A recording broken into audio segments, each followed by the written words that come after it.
वट सावित्री व्रत कथा। देवी ने कहा, हे देवताओं के भी देवता, जगत के पति शंकर भगवान प्रभास क्षेत्र में स्थित ब्रह्मा जी की प्रिया जो सावित्री देवी है, उनका चरित्र आप मुझसे कहें, जिसमें उनका व्रत का महामात्य हो और उनके संबंध का इतिहास हो, एवं जो स्त्रियों के पतिव्रत्य को देने वाला, सौभाग्यदायक और महान उदय का करने वाला हो।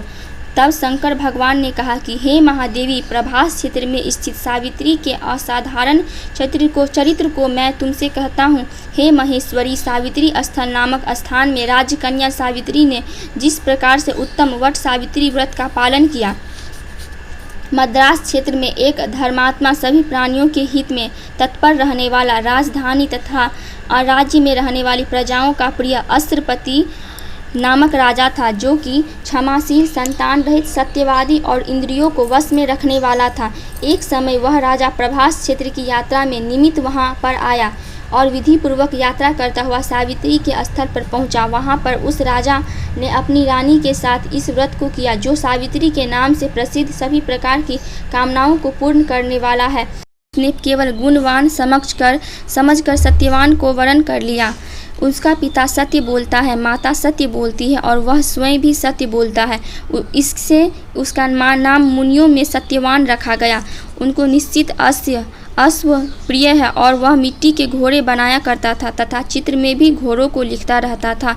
इससे उसे चित्रार्थ भी कहते हैं। सत्यवान दान और गुण में रंती देव के शिष्य के समान है, ब्राह्मणों की रक्षा करने वाला और सत्यवादी तथा औसिनर शिवी के समान है, ययाति के समान उदार, चंद्रमा के समान देखने में प्रिय लगने वाला, रूप में दूसरे अश्विनी कुमार के समान और धूम्रसेन के समान बलवान है, किंतु उनमें केवल यही एक दोष है, दूसरा कोई नहीं। सत्यवान आज से ठीक 1 वर्ष पर क्षीणायु हो जाने से देहत्याग कर देगा। इस प्रकार नारद जी की बात सुनकर राजकन्या सावित्री ने राजा से कहा,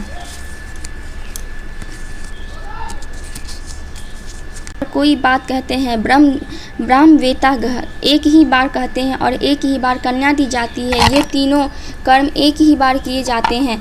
दीर्घायु हो अथवा अल्पायु, गुणवान हो अथवा निर्गुण, वर को एक बार वरण कर लिया, अब दूसरे वर को वरण नहीं करूंगी। पहले मन से निश्चय करने के बाद मैं उसे वाणी द्वारा प्रकट किया जाता है, पुनः उसके बाद कर्म द्वारा किया जाता है। इससे प्रत्येक कार्य में मन को प्रमाण माना जाता है, अर्थात मन के विरुद्ध कार्य नहीं किया जाता है।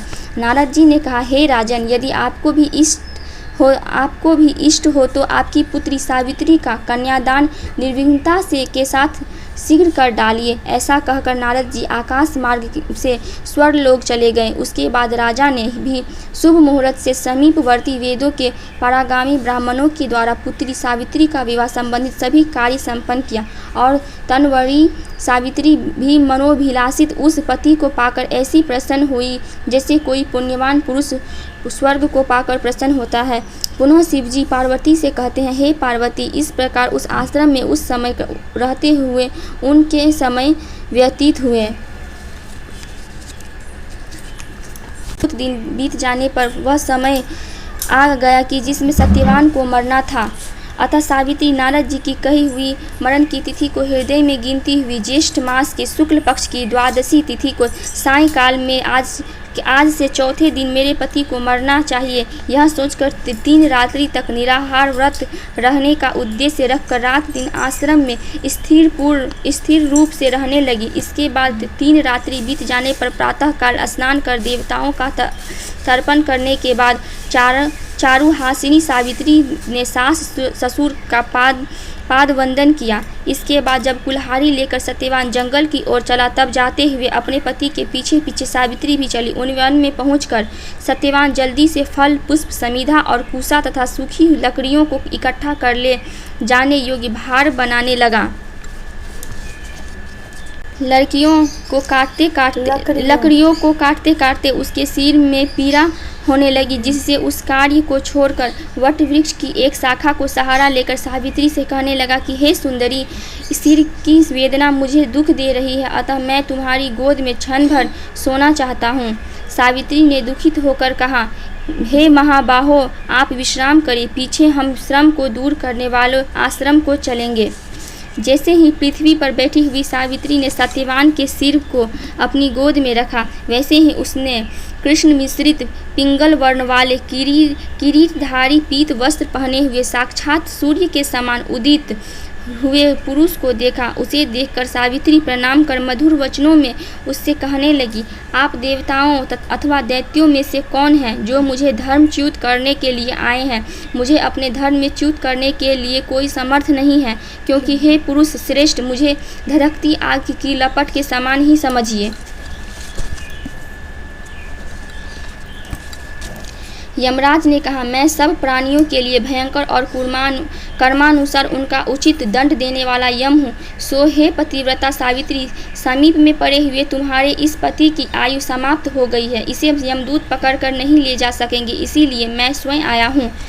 ऐसा कहकर फांस को लिए हुए यमराज ने सत्यव्रत के शरीर से अंगुष्ठ मात्र शरीर वाले पुरुष को बलपूर्वक निकाल लिया। इसके बाद पृथ्वीगण से सेवित यमपुरी के मार्ग की ओर चलना शुरू किया, तो वरारोहा सावित्री भी उनके पीछे पीछे चली।